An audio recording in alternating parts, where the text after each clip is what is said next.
This is the OGM Open Global Mind weekly call for Thursday, October 30th, 2025. Did I get the year right? Yep. How did we get? I don't know how we got it to 2025 already. It's a quarter of the century. It's happening fast. It's going by real quick. Yep. We were just commenting on marsupials. So how clever the program is that you're born a little worm, you go out and you attach yourself to a nutrition and then grow up. Has anybody been like up close and personal with a kangaroo or a wallaby that has a joey in its pouch, like a pretty grown joey with little legs sticking out of the pouch? It's like it's carrying a nearly full grown kangaroo in there, and the joey just like dives in, does like a little cannonball in, and its feet are completely sticking out. You're like, wow, that looks uncomfortable. For both parties. Yeah, yeah. Well, the joey loves it. And April and I got to feed wallabies and roos when we were at a little wild park in Australia, and they're tame and they're cool. They were very sweet. Welcome everybody. Eric, nice to see you.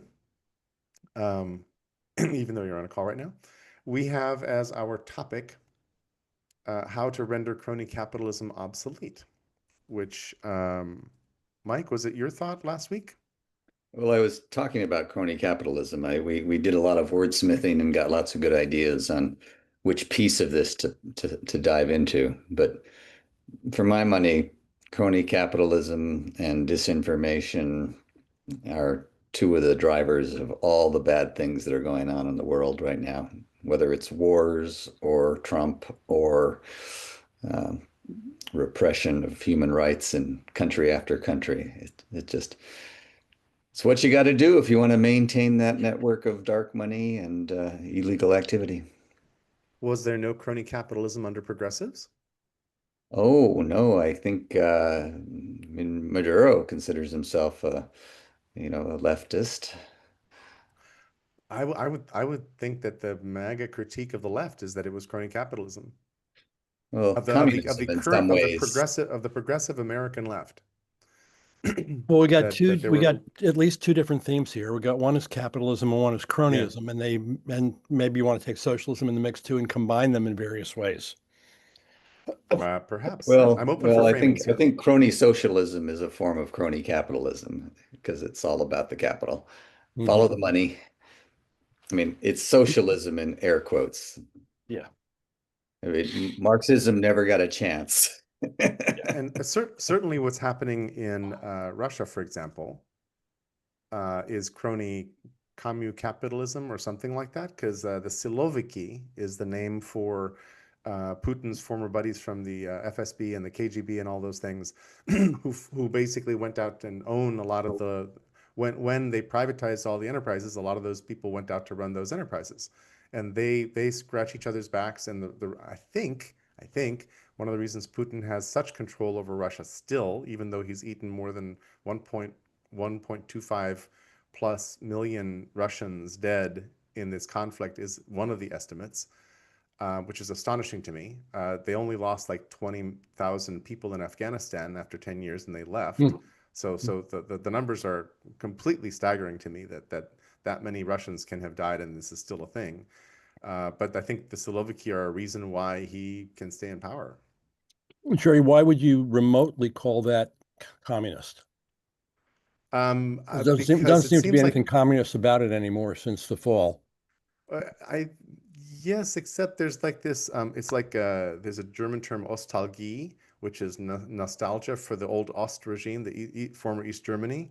It seems like Putin is trying to regrow the former Soviet Union, and using capitalism as a handy mechanism to do it, even though it's not that capitalist or democratic or anything anymore, right? So I don't know what to call. It's a kleptocracy, I guess. It's Mhm. it doesn't fall neatly into any category. So it's not communism anymore, but it Yeah. feels like there's some weird mutt mix of stuff.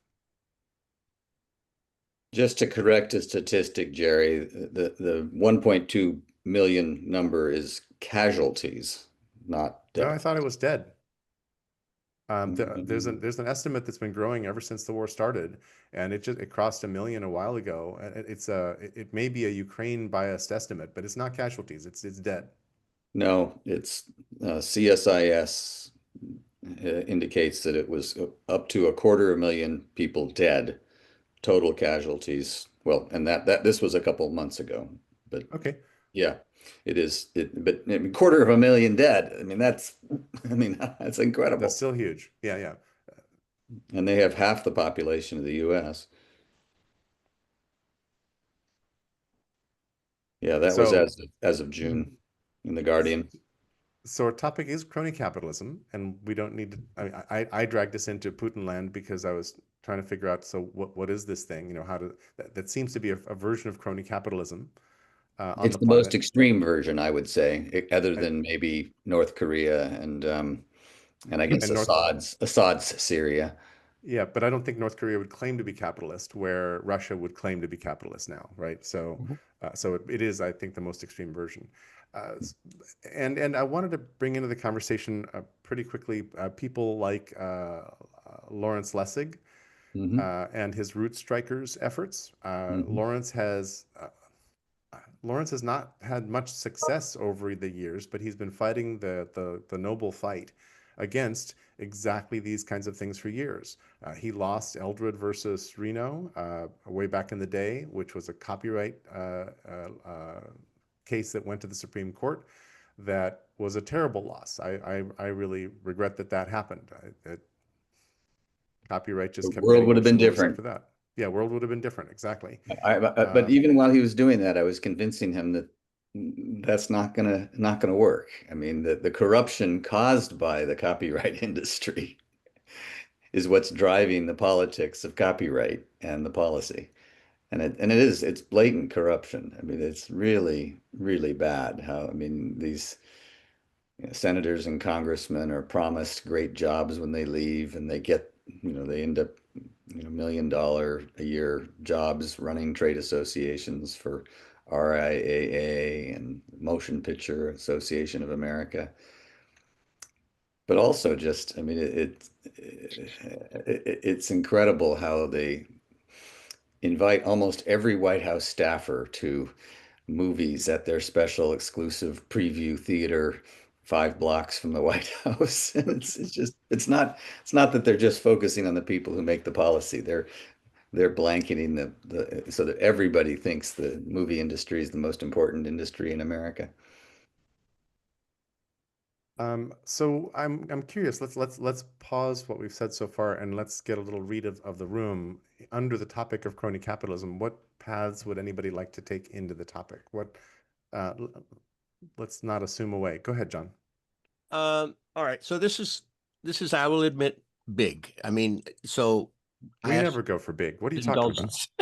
indulgence. So, of course, there's the economic transactions, and all the things that go with that. Measurement, precision, uh, gross ignoring of important non-monetary values, et cetera, et cetera. So there's a world over here of economics. All right. Then there's this world over here of democracy, policy, and there's this attempt to, keep the two separate. There's this idea that, well, people should be able to express their intentions, and those intentions should have consequences, and that should work, you know. And it's very fragile, and we all know how it breaks down. Then there's this weird kind of middle territory that I'm going to talk about, and it has there are different models here. One model is reputational economies, where people have influence that's a function of their reputation. And there's, of course, we've seen the most you know problematic and obscene versions of this in terms of the social media like button or number of followers, influencers, all that kind of stuff. But I just want to kind of put that on the table, put it over there and say, okay, what would it look like if we had a different, is there something missing? Is there something in the space here that's missing that if we could make it, it would solve the crony capitalism problem and the disinformation problem. And the idea I'm thinking of is something like a everybody has, and not everybody has a vote, everybody has influence, and some people do have more influence than others, but it's bounded. You cannot be taken down to zero influence, and you cannot have more influence than some amount, you know. And how do we get influence? Well, in an ideal world, you would actually earn your social capital, not the way the Chinese do it by saying, "Oh, well, you didn't say anything bad about something, and you didn't jaywalk," but actually by doing things that contribute to the community. And how would we keep track of this? Well, there's a whole set of messy issues here. I think if it's in the hands of the government, no, or the hands of a corporation. I think it has to be a kind of a quasi-public entity. And anyhow, this thing, this reputational economy can periodically be fired at certain social problems, kind of the way a civic assembly does now. We isolate an issue, we isolate some people, we say, you've been selected, you come out with a position on this. By the way, try to get a position that has supermajority acceptance within your group, and then it'll have a chance in the regular system. So I mean, this is a cluster of characteristics, and I admit that it's very loose and very messy, but I'm wondering if there is something in the way of a reputational economy that's not controlled by the government, it's not controlled by corporations. It has limits, top and bottom. There's a degree of influence below which you cannot be lowered, nor above which you cannot attain.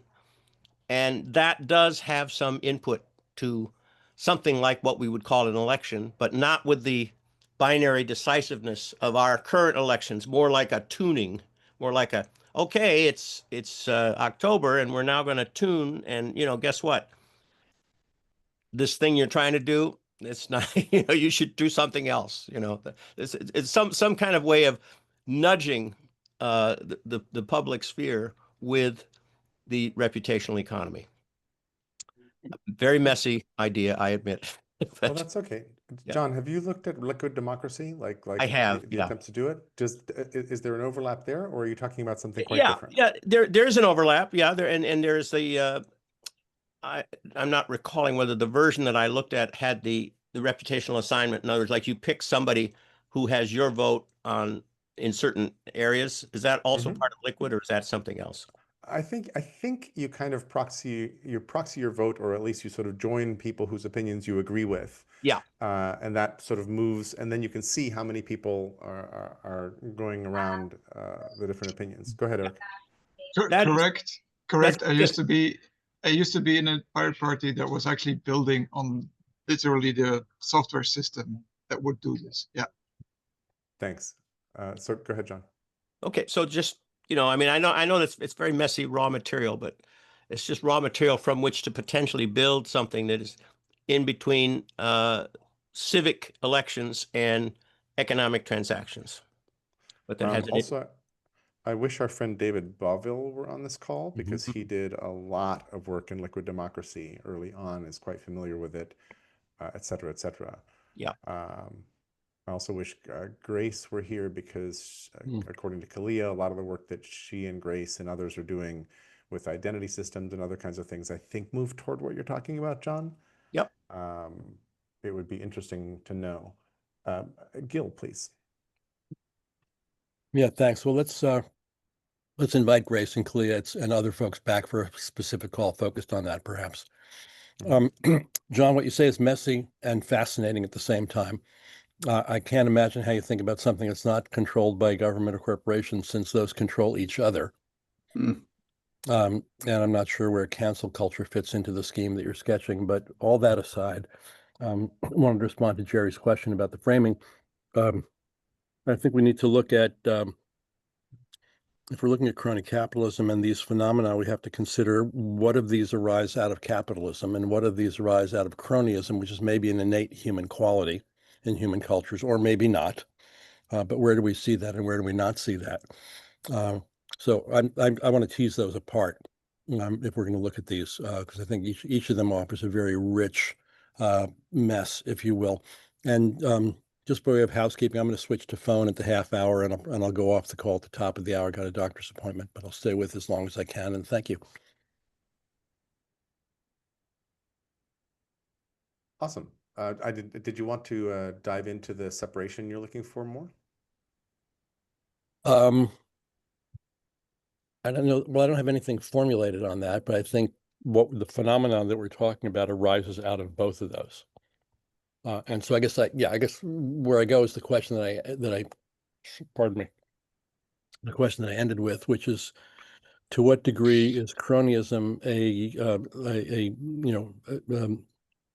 common, if not universal, aspect of human affairs? Or the other side of that question is, where do we not see cronyism arising? In what sorts of societies and cultures do we not see cronyism as a phenomenon? So maybe we can kind of, back out of the question into looking at some of the fundamental roots of it.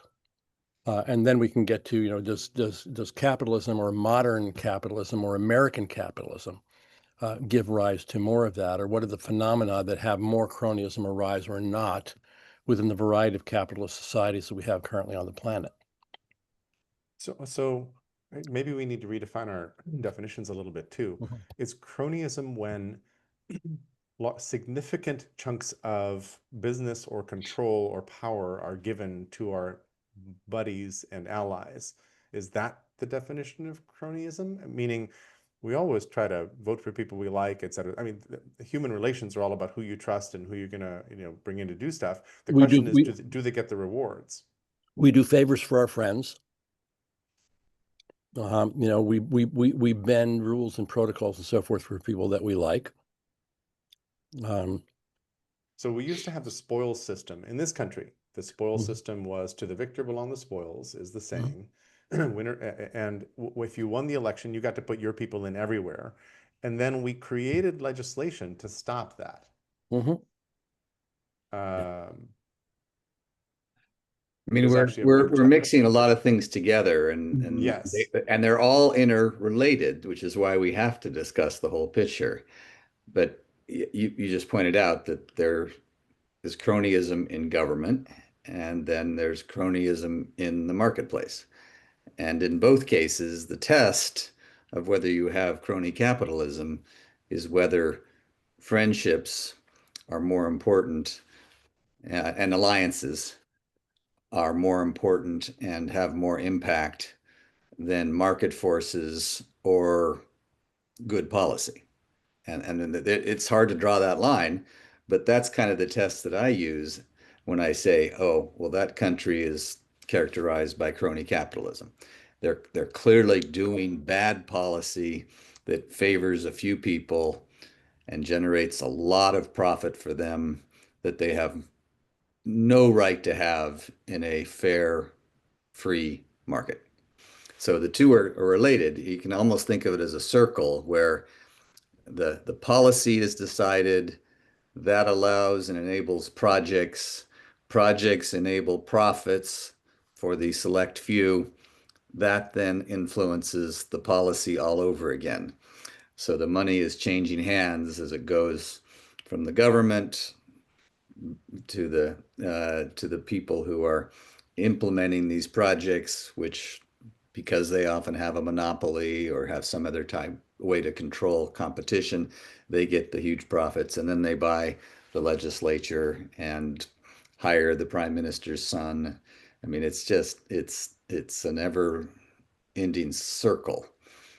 And in a lot of countries, for 200 years, they had that circle, and there was a understanding that there was a 10% cut. There were these facilitators and, the nephew of so-and-so, and they got 10% of the cut, and yet things worked after a fashion, and things got built. And I mean, New York City, in the worst of the Boss Tweed days, managed to build quite the infrastructure. Now, they had some advantages. There was all this new technology, and there was this flood of immigrants coming in. So even if they were taking 10 or 20%, they had a lot left over to do good things. It was crony capitalism because it was obviously not being run to the benefit of all, and money was being diverted that could have been spent in much wiser ways. But I think this point of how do we define it is critically important. And I love John's idea, which is, the problem is not getting rid of the cronies. The problem is enabling all the rest of us to have some power too. And that's what they thought they were doing in Russia. All these Western economists came in and said, okay, well, we're going to give all these state enterprises in the form of shares to Russian citizens. Everybody was going to have their chunk of this nickel mine and that oil field. And somehow it never worked that way. It wasn't decentralized. Well, Share Mike, certificate in Mike, every it, pot. it did work Gil- that way. Gil, can we just go according to order? Could you put your hand down because you spoke a little earlier? Yeah, sure. Well, I would like to hear if he has a one-sentence intervention. I mean, I think he's right. I mean, the money, Yeah. the shares were allocated, and then somehow somebody went and reallocated them. Go ahead, Gil, if you want to, if it's about I will. I'm a little confused, Jerry, because Eric stepped in with a comment before, and that was okay. So I'm not sure what the rule set is on short comments. But yes, Eric looked like he was trying to explain the thing that happened right then, and I saw Yeah. him sort of. Yeah. and that's what I was trying to do. That's the two-finger rule. Yeah. Okay. Oh, two fingers. Okay, got it. Two fingers. My understanding, Mike, is that the shares were allocated and they were very quickly scooped up by the folks that Jerry called that clever name before. Siloviki. The Siloviki. So, they went out to the regular people and said, you have these shares that might be worth something someday, but I'm going to give you a bottle of vodka today. And like, boom, all of a sudden, like in very short order, because there was no protections against that as part of the scheme, the whole thing was consolidated. Yep. You know what they say, a bottle of vodka in the hand is worth two in the bush. There you go. Stunningly fast. And I'm sure somebody has unpacked that story. It's a fascinating. Yeah, I would like to see it. I have not. Because there was the potential there for something very, very different than we've ever seen before in the world. And it was just killed like that. Yep. This is Worker ownership of the entire economy. Okay. Thank you very much. Thank you all. Okay. Tiny tangent for later. One of the things I don't like about Hernando de Soto's economic theories that we should give very poor people property rights is that they rapidly get expropriated of those property rights and then have nothing at all. So it's weird. How do we protect people and ownership? How do we keep distributed ownership distributed? That's a really interesting question. If it's about a certificate or money, then it's purchasable from you, and then you're done. You don't get that participation anymore. So maybe we come back to that a little bit. I want to go to Stacy, who's been really patient, and actually, Alex, I think, was in line earlier and fell out. So let's. I was, and I was waiting, but my hand went down for some reason. So I think. So can I come in now? I think if we make a little bit of noise on our mics, sometimes the hand automatically goes down because it thinks we're speaking. So let's do Alex, then Stacy. Right, thank you. First of all, on the Russia thing, I have heard quite a bit about it. One of the elements was actually, as you say, the stuff was given to the people, but there were a lot of people who didn't have one idea from another what the hell they were given. And there was a lot of mob rule, and they literally went and they would go to the old people primarily and say, you either sign over this things to us or you die. And generally they killed them anyway. The number was hundreds of thousands to millions of people were extorted, and a lot of them killed, literally, by the mobs. It was just a whole mob rule type situation. There's a whole load of work been done on that. Anyway, not now. Right, so on this issue, yes, we're right to be separating we're saying crony capitalism because our system is capitalist. But actually, I believe cronyism is independent of any political system. One's a political system, one's a system of self-interest. Now, the only way I think, and I'll say it, but I know it's impractical at the moment, is the power that the cronyism has is most of the time is its secrecy, or by the time it comes out, a lot of time has gone past. So one of the things should do is, to me, force the government and everyone to actually, if you have a chat with a government minister, you produce a document that says within hours, this is what we spoke about, this is the recording, this is what we said. So ultimate transparency is what will at least make people aware that something's in the offing, because a lot of it is hidden behind the scenes. Nobody ever hears about it, or if they do, it's too late. Now, the things that come out against it, those guys will come up and say, one is commercial confidentiality. Personally, I think crony capitalism has become such a problem that that is irrelevant to me anymore. They use commercial confidentiality for anything. They'll have a great big chat about how they're going to divvy up, scratch each other's back or whatever, and then they'll put one number, $1 a month, and say that's commercial confidentiality. It isn't, but that's how they use it. The other one is, oh, it's Secret Service stuff. You cannot say anything. My ultimate thing would be if every penny they make is up on a blockchain for anyone to look at and question, why did you make that amount of money?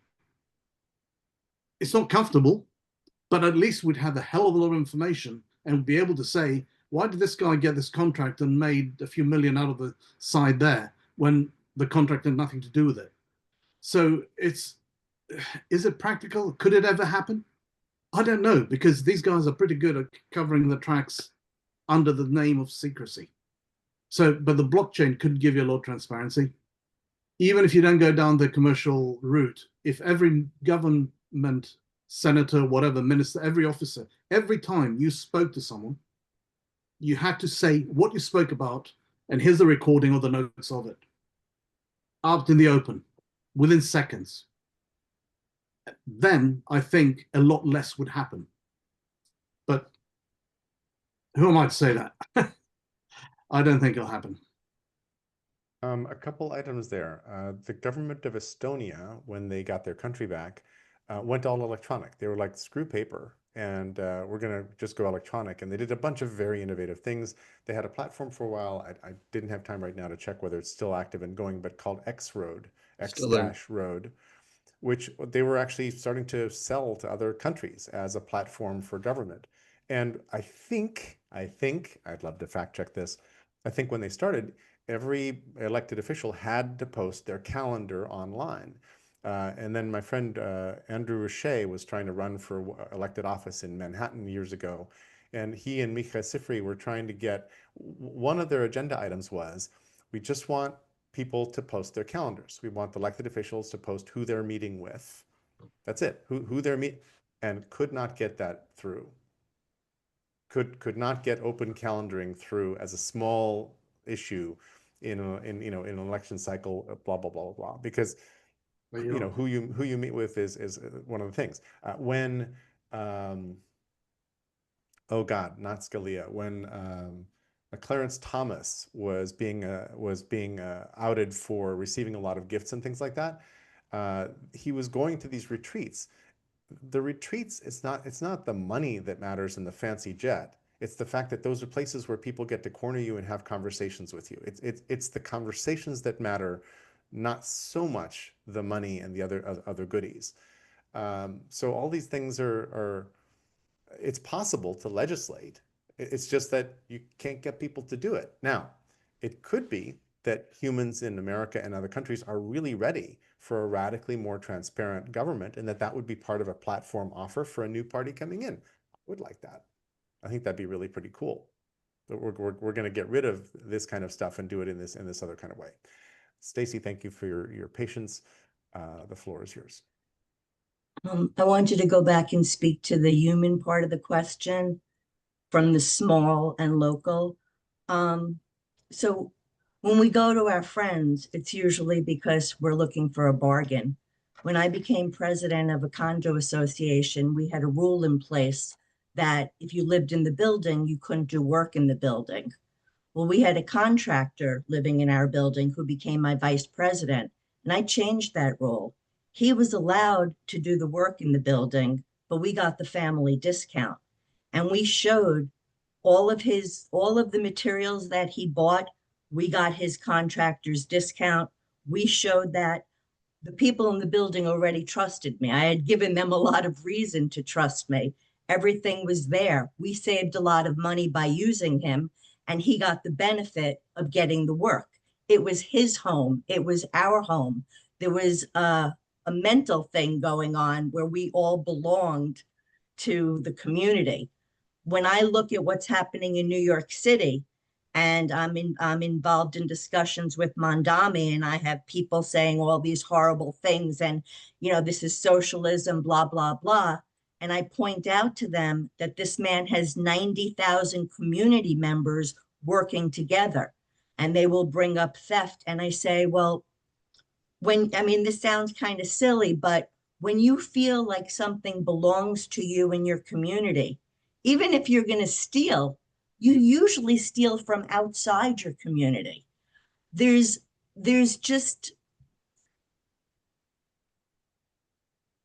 a lot of human nature that I do think needs to be considered.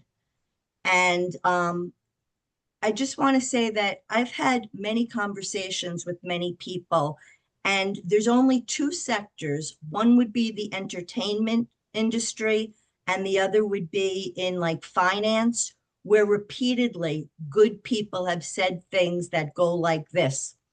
Well, you got to work with bad people if you're going to make it in this business. And I always want to throw up. Now, it used to be that you didn't hear that in government, and that was because they were afraid they'd be outed. People held secrets over you. Now it doesn't matter. Secrets don't matter. There is no shame. You don't have to worry about being outed because it's fake news. It doesn't matter. Nobody believes anything. So I think transparency has to be a big part of everything. But I also think, like John is still here. When John was talking, I always think of the jury system. And I like the idea of juries, but I wish they were juries in other locations where they have no ties at all. I think that kind of disconnect but connect could be like a good thing. I don't know if that makes any sense, but I think that by nature, we want to be surrounded around people we want to be surrounded by.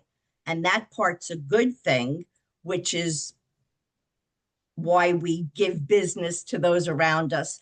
But when it becomes bad is when it's us against them, and there is no diversity, equity, and inclusion. Over. Thank you, Stacey. Conflicts of interest, all those kinds of things are really hard to untangle and get right. And it's part of it's part of how we construct society in different ways, right? And different societies have different things. Gil asked earlier in the chat, why only Estonia? Estonia had this weird moment, Gil, where they just had a chance to reinvent things. Iceland had a moment where they reinvented their constitution, and then the parliament failed to ratify it. So they did a great job rethinking a very old Danish constitution that they inherited that they didn't like, and then it didn't survive the political process, which is, to my mind, stupid. I mean, if you've done some great work that's unifying people, like, go for it. Well, that's the reason, Jerry. Jerry, because the crony capitalists, or one of the cronists, got to them because they didn't want that to go through. In both cases. Yeah. Eric posts in the chat that Denmark is seen as one of the lowest perceived public sector corrupt countries. That's very funny. And here are some reasons. There's Eric, are you familiar with the Volksschule system in Northern Europe? The Volksskolen. Back in, I'll look it up, but there was a system of schools, and it turns out that in most Nordic countries, a third of the population went to these schools, and these schools were really, really good about civic participation. That they kind of turned out really good citizens, and it's possible that the governments we have now in Northern European social democracies are good and less corrupt and more trusted by their citizens because of things like that. I don't know. Flinging around theories here. Alex, please. Can I just say, comment on that, Eric's ChatGPT point? Okay, so the way it's phrased is lowest amount of perceived public sector corruption in the world. Let's assume it's not ChatGPT making it misnoming or whatever, mistexting or whatever. But if everybody else is 100%, where is Denmark? Because it says, so first it says it's lowest perceived, and then why is Denmark seen as so clean? Well, I don't think you can infer one from the other, because if everybody's at 100% cronyism and Denmark is at 95, there's still cronyism.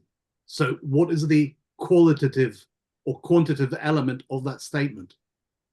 And that's what we're talking about. We're not talking about who's the lowest or who's better. We can talk about who's better than the others. But the fact is, cronyism is there no matter what the society. And I would say, not just Denmark, looking at the way the Western European governments are behaving at the moment, I don't think there's any of them that's clean in any way, shape, or form, including Denmark, given how the position is taking at the moment in politics. Just the way I'm looking at it. Sorry.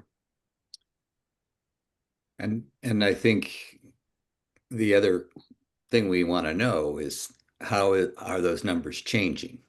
I mean, are there countries that are getting better, or is everybody going downhill into the cesspool of the swamp? Yep.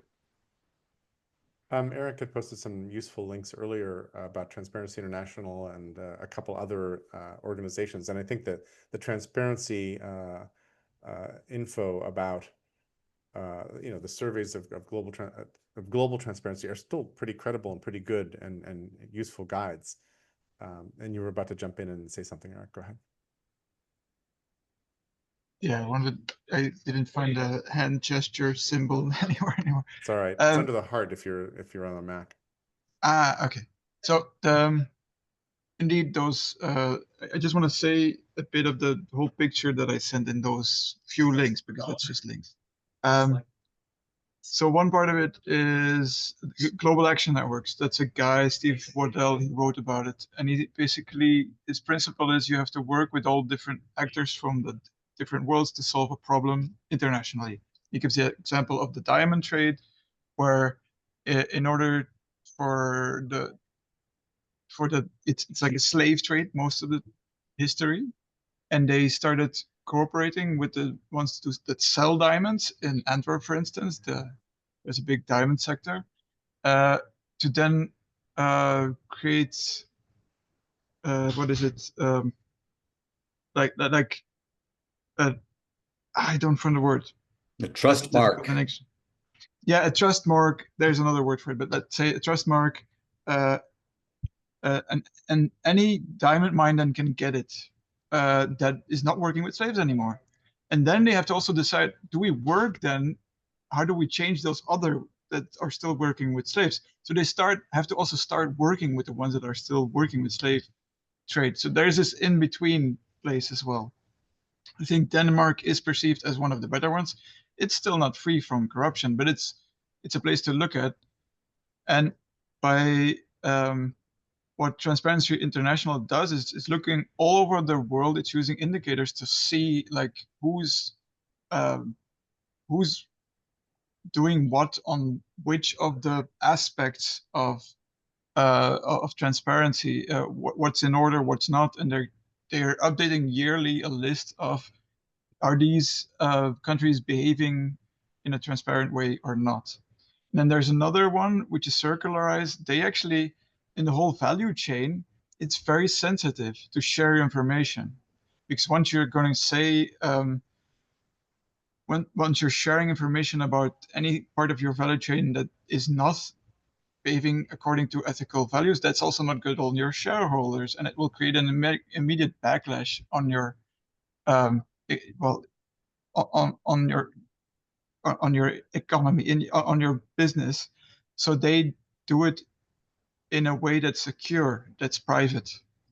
So all the it becomes a way to show what's in a value system, what's ethical and what's not, to then be able to talk about it, because otherwise it keeps on being secretive, nobody shares it. So that's a kind of a smart way to tackle that problem, is to look into the, like, it's a closed system where the people who are involved can actually start looking at the value chain and how to improve it.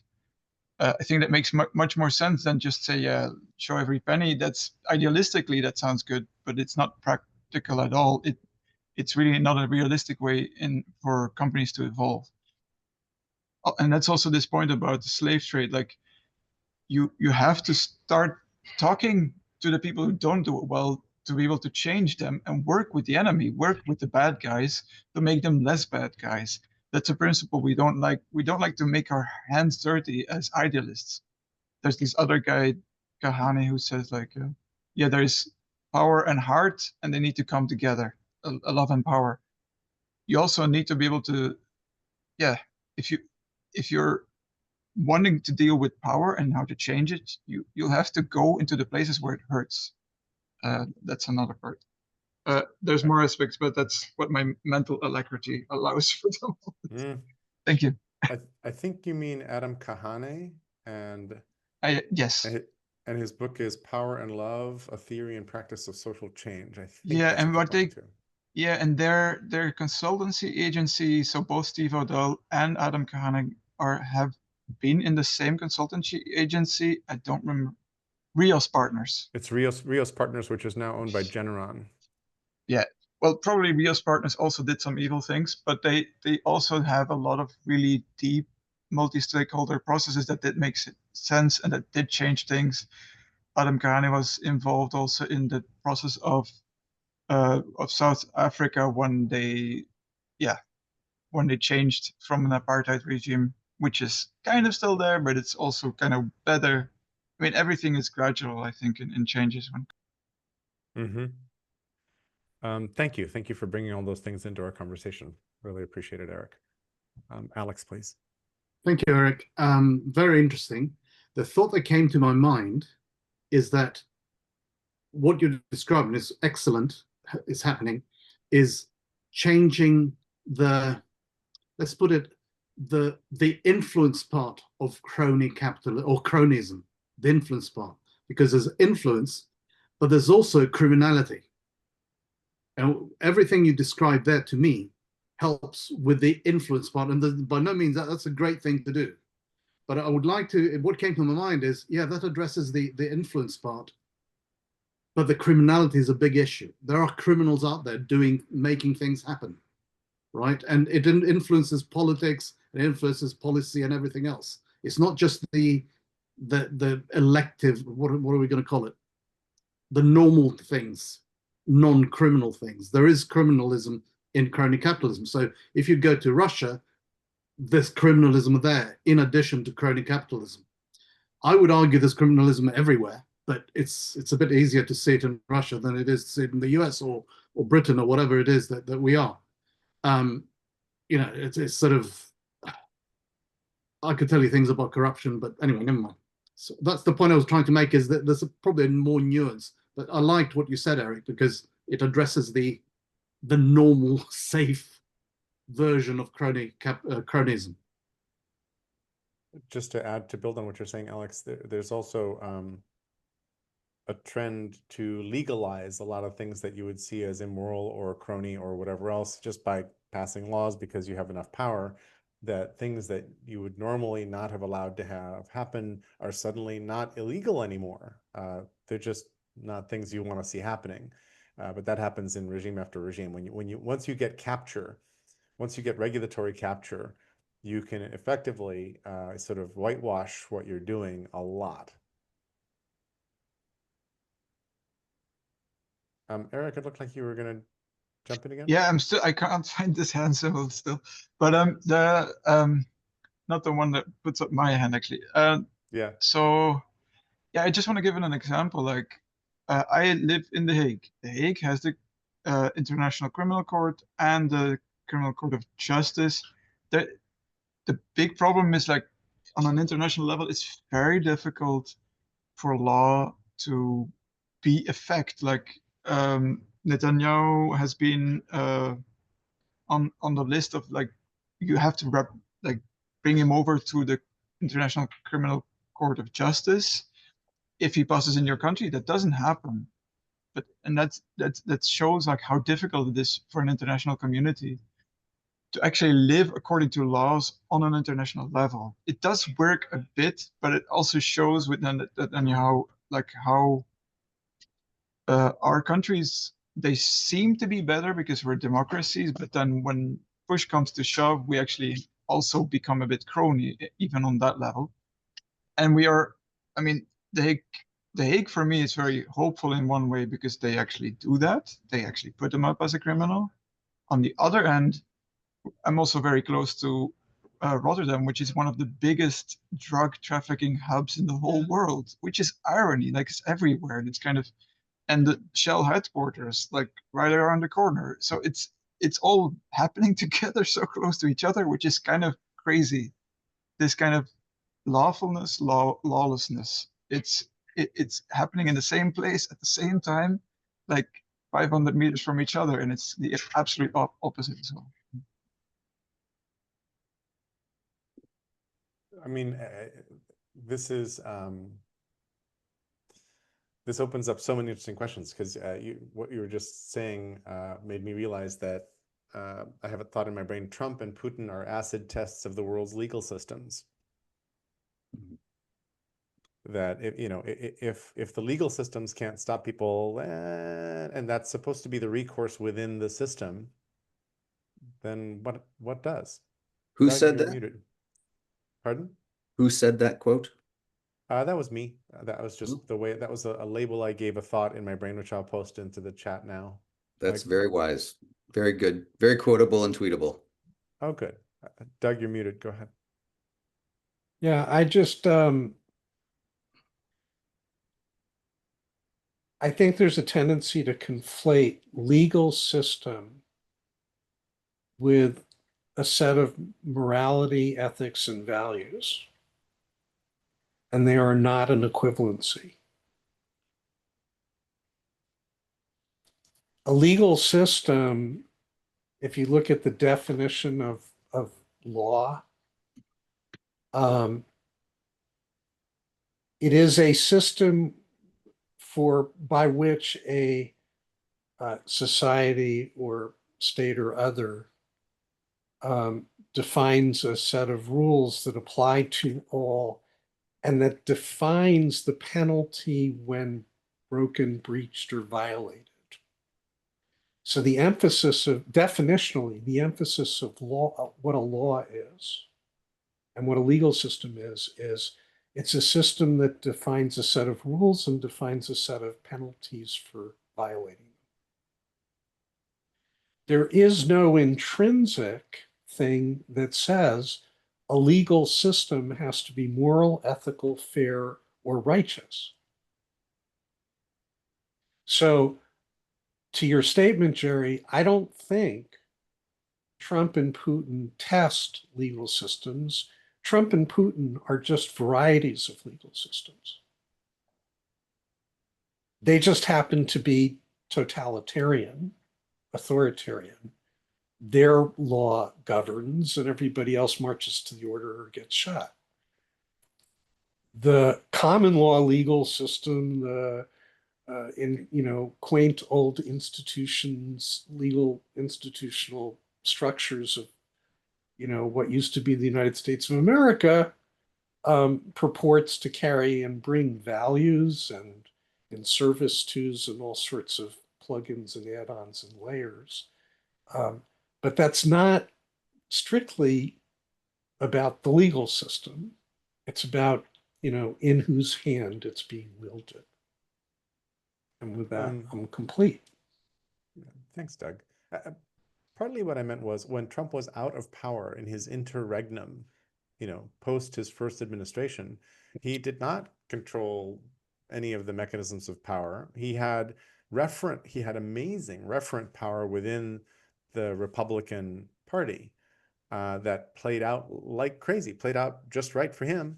But there was a legal system that he did not control with a bunch of Trump-appointed judges who were ruling against him, et cetera, et cetera, et cetera, et cetera. So Putin less so, because once Putin took control, he managed to, weaken everything and break institutions a lot and put his cronies in charge.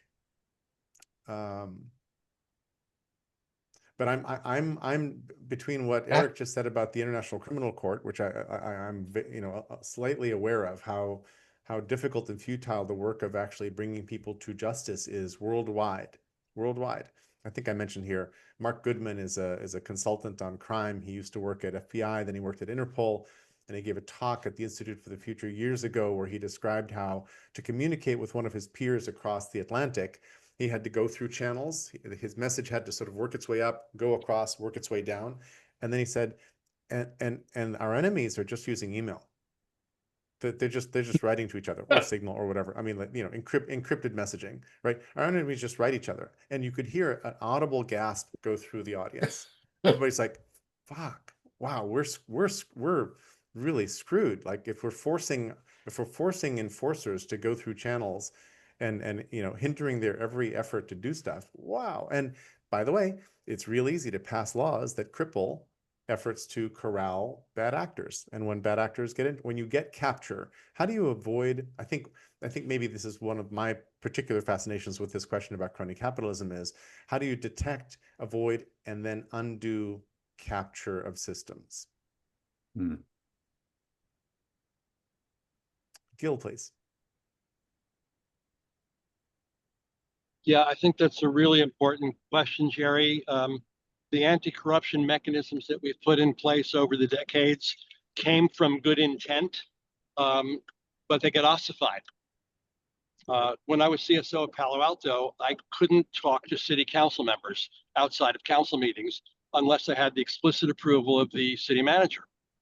Yep.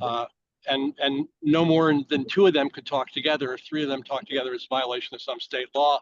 So, there's good intention and then difficult mechanisms and regulatory capture and all that. But I want to follow on what Doug said. I think what he said about laws is extremely important. It raises the parallel system that we have in human cultures of norms and shaming as adjustment and control mechanisms, which of course have their own downside. Because they can suppress variety and deviation and individual freedom and so forth. But the question I've been mulling as I've been driving is this, is that, I think we may have talked about this last week or the week before. When a lion brings down a gazelle, kills it, drags it back to its pride to eat, is that crime? Predation is part of the living world. Things eat other things, things kill other things. We have parasites. These are evolutionary processes that are adaptive in certain ways, and they're constrained in certain ways.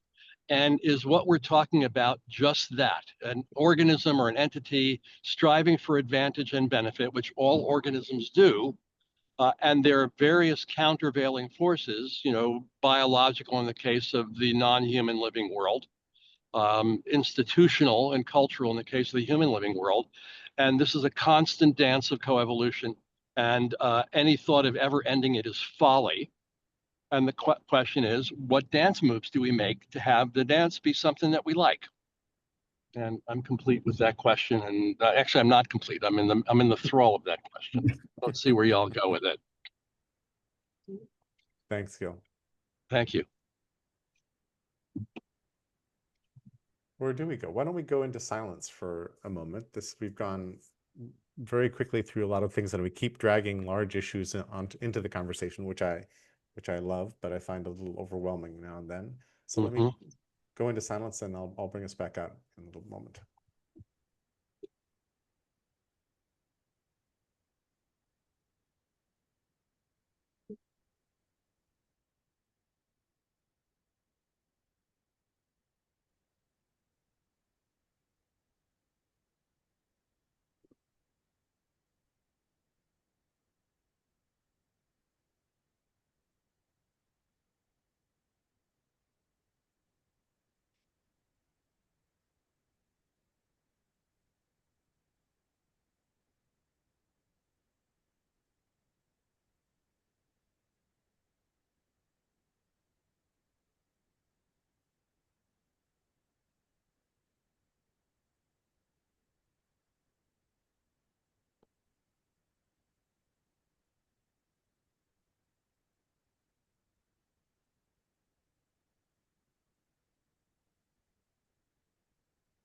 Everybody take 3 long breaths. Just inhale gently. Hold the breath at the top a tiny bit. Let it all out. Stop at the bottom for a little bit. And inhale again. Take it in. Hold it at the top. Let it out. Hold it at the bottom. One more. Inhale. Fill your lungs. Hold it. And then let it out. And let whatever was troubling you go out with the air. Also, a public service announcement, which I will make more often than I do, which is never. I do post these recordings to YouTube like right away. So what we say in here does go openly into the world, just so everybody knows the ground rules here. I don't have a preamble. There isn't a place where all those kinds of things are stated very often. So I think it's useful to know that. How many people watch a typical episode, and have you had any episodes get thousands of viewers? Oh, Matt, our viewership is massive. We get like 15 to 30 viewerships for some of the most popular episodes. I mean, we're really going. I just wanted to make that clear to people. Yeah, and none of our calls has gone viral that I know of anyway. And it's Can I probably can ask the question? What makes a person, out of all the YouTube material, what makes a person specifically look for our recording? they missed it and they heard it was good. I think there are people who have discovered our conversations and like them. I know that one of my dojo mates regularly, browses our calls and will comment to me on the mat about things we said, and it's like, oh, so and so did this and that. I'm like, oh, wow, dang. So I think there are people who enjoy what it is we're doing somehow. I like that. Eric, you were trying to say something a moment ago. Yeah, how long did it take for Bach to get recognized? The scoundrel. And he was a scoundrel a bit. He was not an easy person. But on the other hand, I shared this thing about embracing the groundless ground. And this was a very deep existential philosophical conversation I had with, and it's this artifact generated in Claude on how to be with the fact that there is no easy fundament of positivity to hold on to in life. There's always going to be more negativity. And that came up when you had this moment of silence. So I just wanted to add that, like, we're living in a world with a groundless ground. Thanks, Eric. Pete, you got to follow that. I cannot improve on that. Living in a world with a groundless ground. I wanted to come back to the YouTube viewership, YouTube channel viewership, and it's true that in the vast world of billions of people, there are going to be a dozen or two who see this recording. But I also wanted to point out, and I don't mean to scare anybody or anything like that, but I also want to point out that not counted in those views are the transcript getting offloaded to Gemini, and if Anthropic and OpenAI are clever, they'll also end up with that transcript. And then social network analysis will keep the set of these people talking about these topics, and you said this thing in public basically forever. So I appreciate, Jerry, that you post these calls in public, and I wanted to just make it clear that counting YouTube viewers is not the only ramification of where this ends up. Absolutely. Thank you. Especially in the times we're living in. Yeah. I have to say, Jerry, you're absolutely right, because you cannot imagine how uncomfortable it makes me when I finish the call. And then I think, oh, I said this and I was gone to the world. You know, it's like, because when I'm in the moment, I'm talking to you guys, I'm not talking to the world. If I was a politician, I'd be talking to the world, so I wouldn't say half the things I say. It's a bit of a, you know, it makes me deeply uncomfortable personally. If I could find the same audience, but without the transmission to the world, I'd be a lot more comfortable. Totally get that.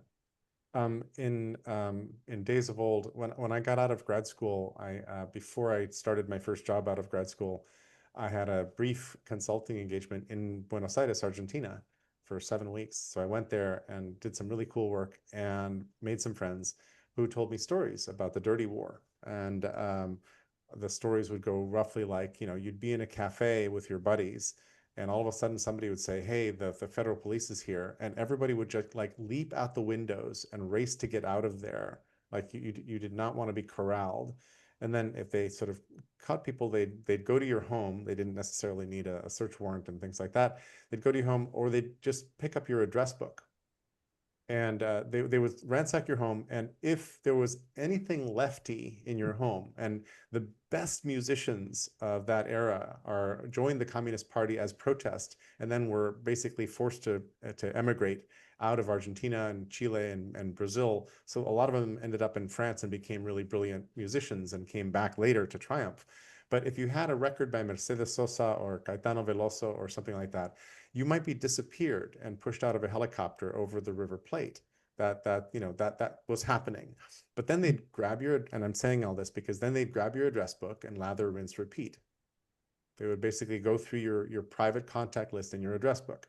And our address books are now very, very public, in ways that are uncomfortable for anybody who thinks that we're heading toward those kinds of regimes. And that is a piece of modern reality, unfortunately. Doug, we seek wisdom in these troubling times. Doug, what do you have for us?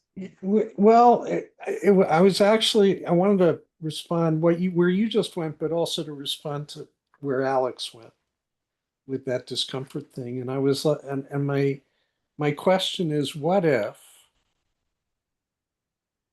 you existed in a space and place in terms of your own identity, your own earth, your own values, your own consciousness, that you had no self-consciousness, fear, or doubt attached to how you walked in the world, how you contributed to the world, and what you said, what you do.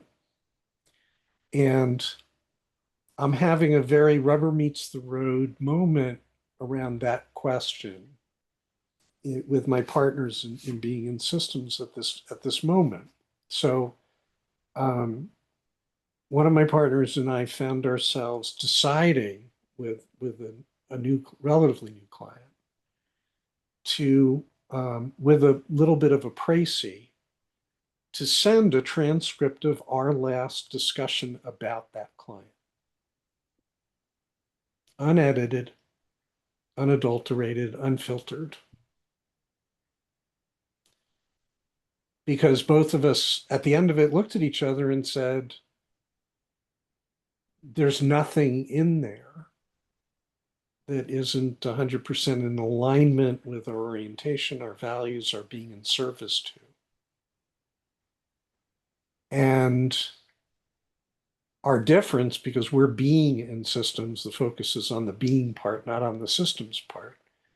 What we're actually selling is exactly that. It's, you know, what's living for us in response to in the moment of the conversation. And in the context of the world we live in the context of the working world, in the context of the culture we're in, you know, the rule is nobody tells you your fly is down until after you zip it up. Nobody ever says what they're actually thinking. Nobody actually shares what they're feeling, because that's dangerous and risky.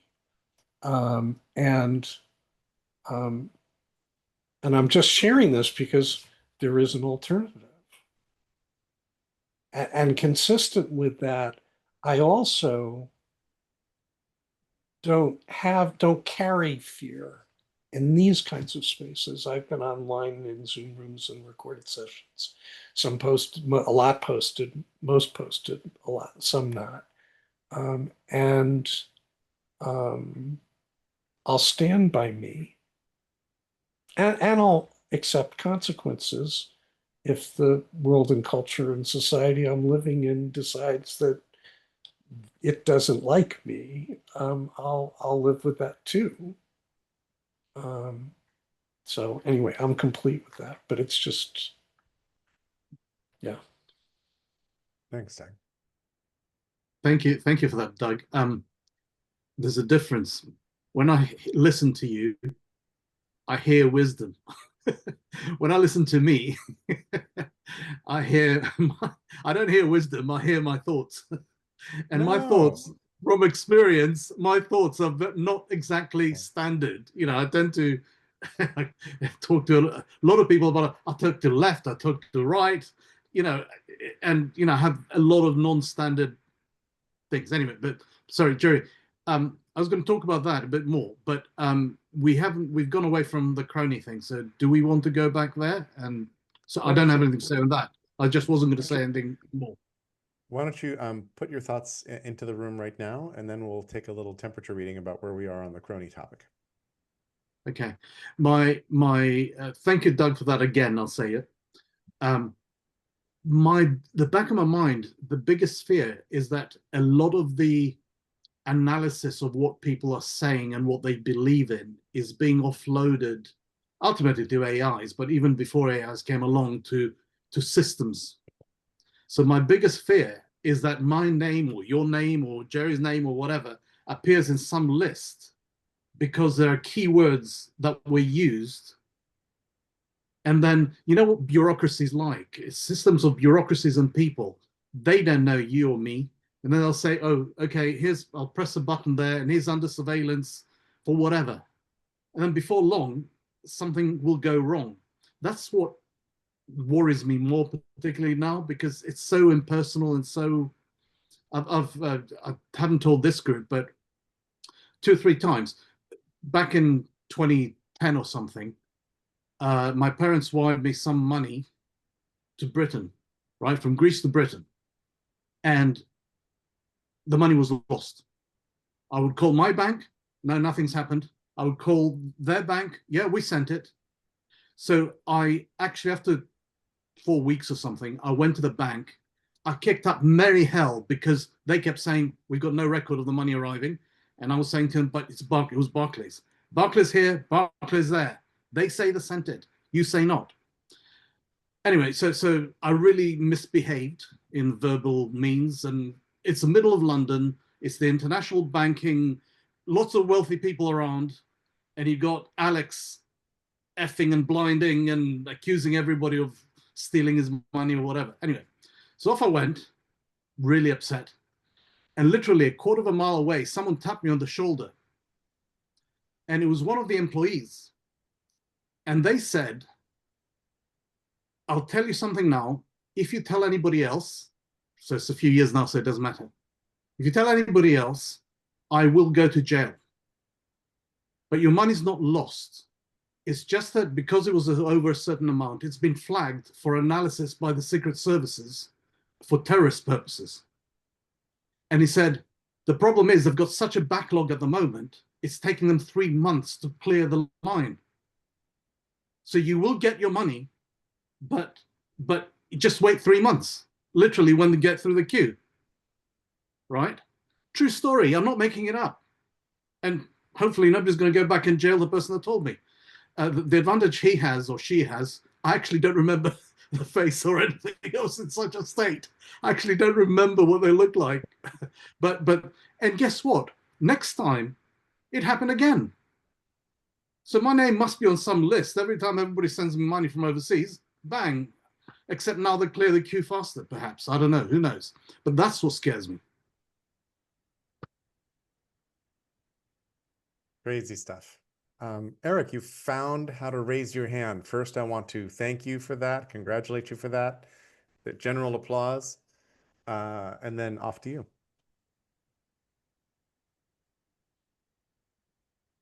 I was talking to someone work about what it's partly of what keeps me having trust that it won't go to the extremes in America. That the biggest chances that somehow it will keep on being intact is because there's a very strong dissident voice still allowed and able. And the moment the dictator wins is when the voices of dissent go silent. So I do hear the true story. I mean, and I think it's a tension arc. Like there's a balance to be made. But I also want to name that it's really important. Like if you're starting to criticize yourself, to hold yourself back from speaking truth, you're actually also installing a system of not speaking up.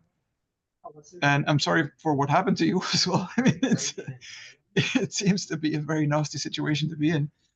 And at the same time, maybe thank you, I don't know, for taking the risk of speaking up and being honest. And maybe it's not always the most handy thing to do, but there is something really positive also in it. Maybe that's what I want to say.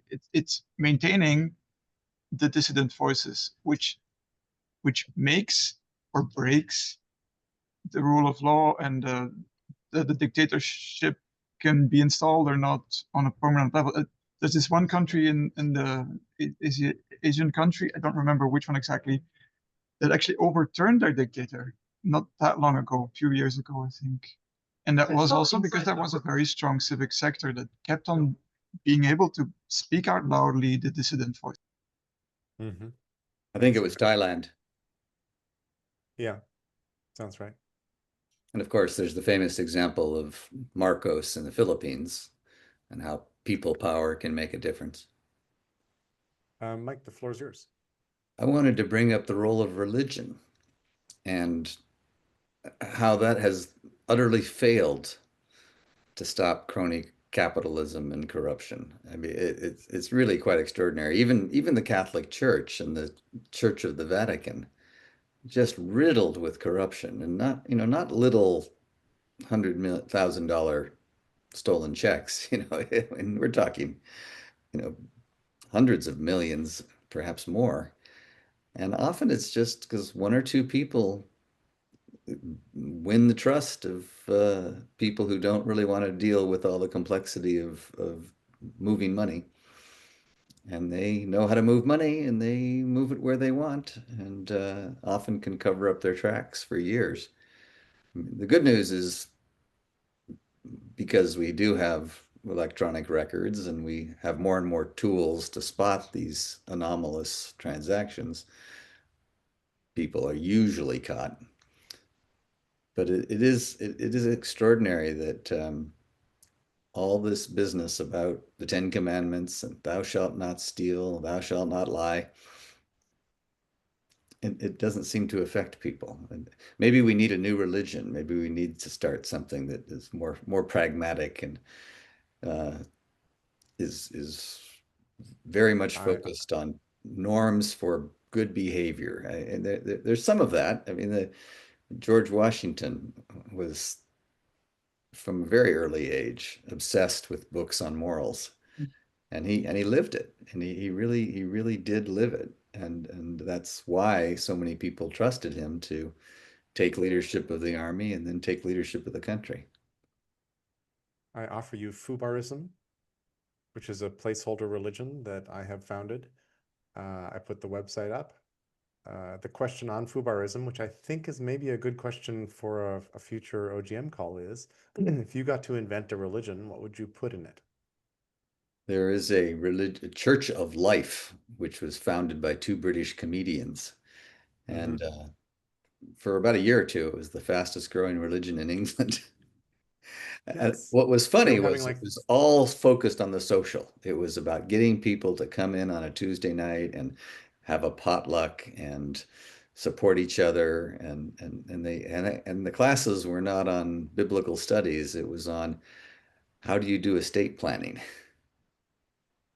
That's I don't know not quite how, the I don't name know of it. if Do you it's remember still the name of it? growing, but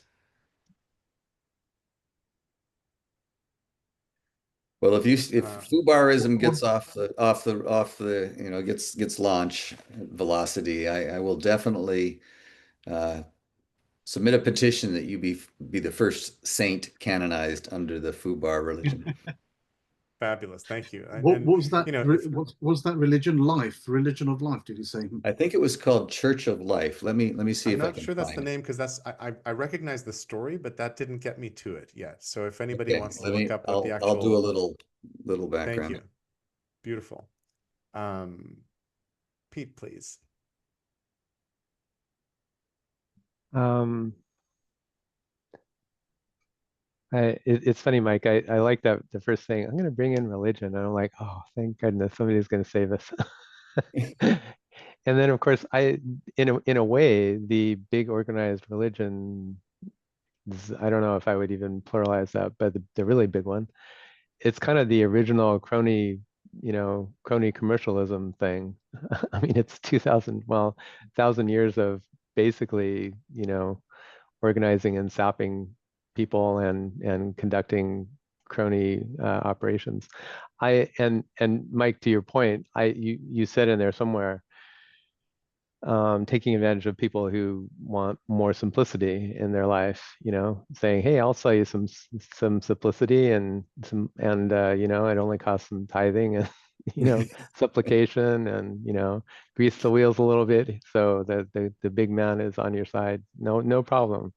So I think that's actually a trenchant observation about how we ended up with crony capitalism, because certainly one or two of the big religions came first and set the stage for it.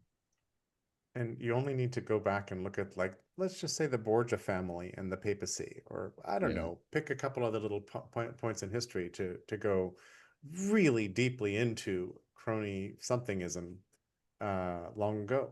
There's a time-honored tradition of this happening all over the place. Maybe non-crony systems are the exception to the rule, and cronyism just is the background radiation.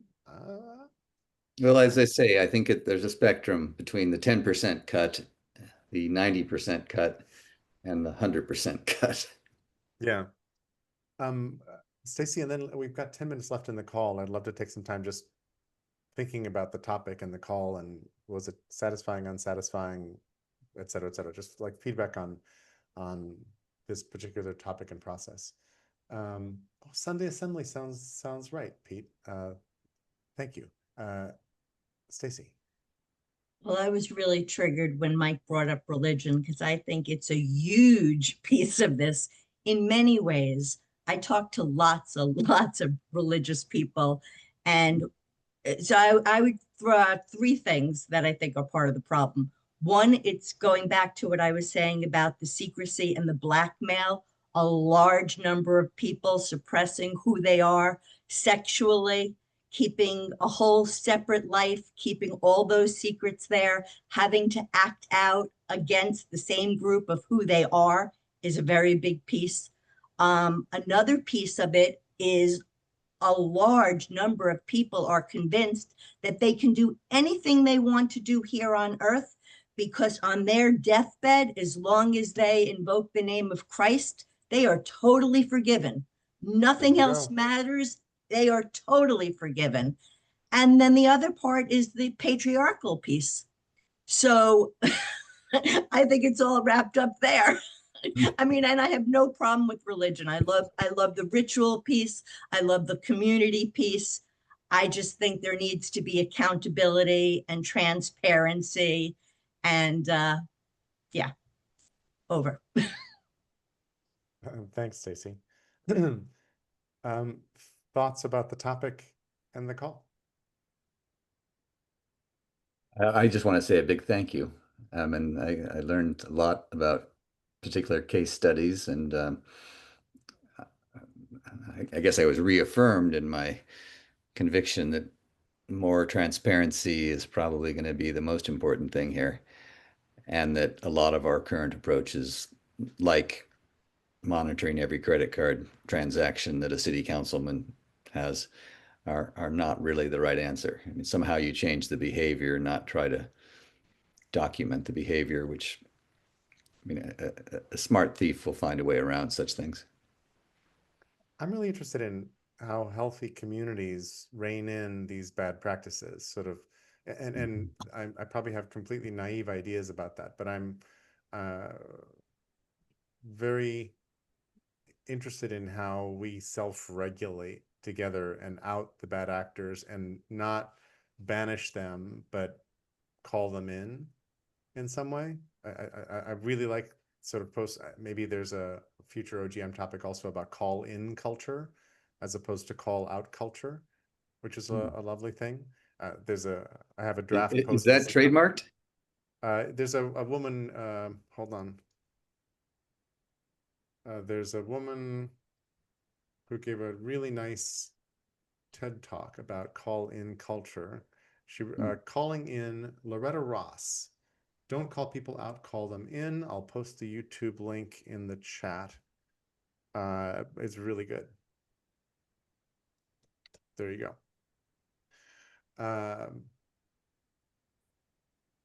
And next week is a check-in call. And since I sort of skipped last month's check-in call, let's actually do check-in this next Thursday. So Stacy, please. That's exactly, Jerry, thank you. What you said is exactly what I raised my hand to say, that the whole idea with transparency, there also needs to be some way of redemption and forgiveness to be able to, get back on track. I think of, what's his name? Michael, the one that used to be mea culpa, Michael, Trump's old lawyer. Michael. Oh God. Yes. What is his name? Michael Cohen. Michael Cohen. Right. Well, But Ty Cobb is doing the same thing now. That's another one of Trump's lawyer. Or even like people who have been these big whatchamacallit, people who have stolen, or big time criminals who then go back and give you security tips on what to do. Like, you still recognize that they did something wrong, but they have an expertise that you want to use. And so a lot of times people will use their expertise, but there's no punishment involved, or there's no transparency involved.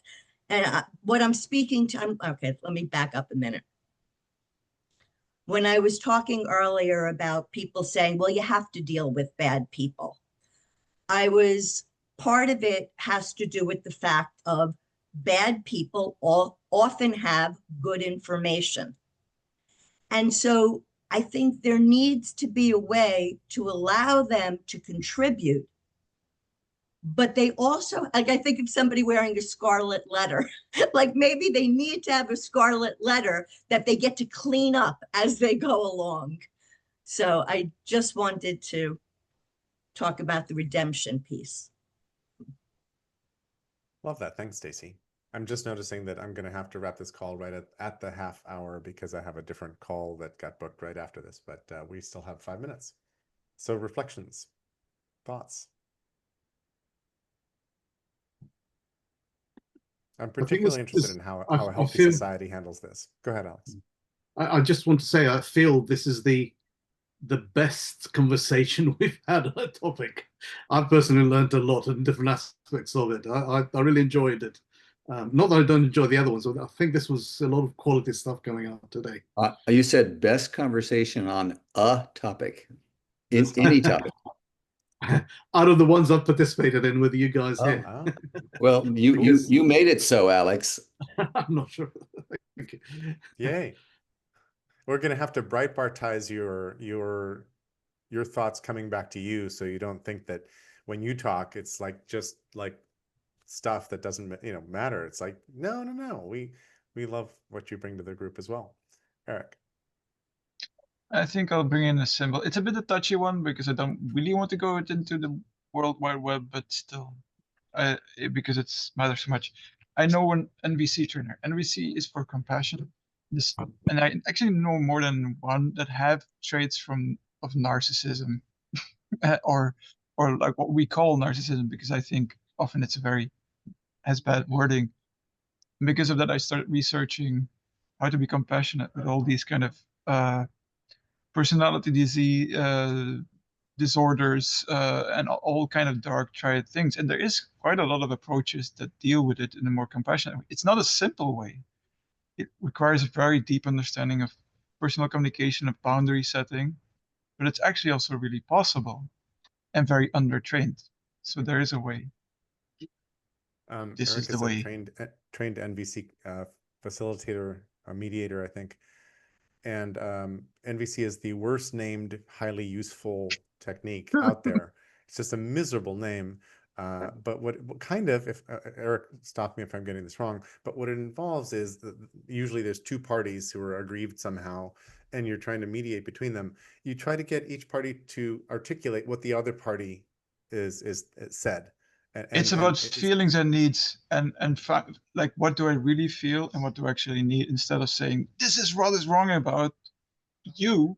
I say like, oh, what I really feel and need. That's yes, but the little piece of jujitsu magic that I'm trying to point to is the act of paraphrasing what the other person said until they say, yes, that's what I said, and they accept that you're repeating back to them the thing they said.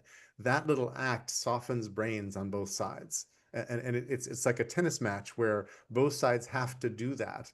And I think that act of representing in your head and speaking out without agreeing to it, you're not agreeing that what they said was right, you're just paraphrasing what they said. I find that that's a magic trick. It's fabulous. how to Jerry, make marriage. Sorry, don't you think that's something that they could teach kids? I mean, to They me, do. but that should be like basic. That should be like It's elementary in some school school. curriculums. There's a video I watched of first graders on their own. 3 kids went off to the side, and a little girl winds up being the NVC facilitator for 2 other kids who had a fight on the playground, and they work it out. Like, yeah, And they teach their parents. Can I pass the con to somebody? Would anybody like to keep this call going? And I have, No, I gotta go. should we wrap the call? Yeah, we gotta go. Wrap. Okay, let's. We've had a great call. Thank you very, very much. Totally appreciate this. See you next week for our check-in call. Bye.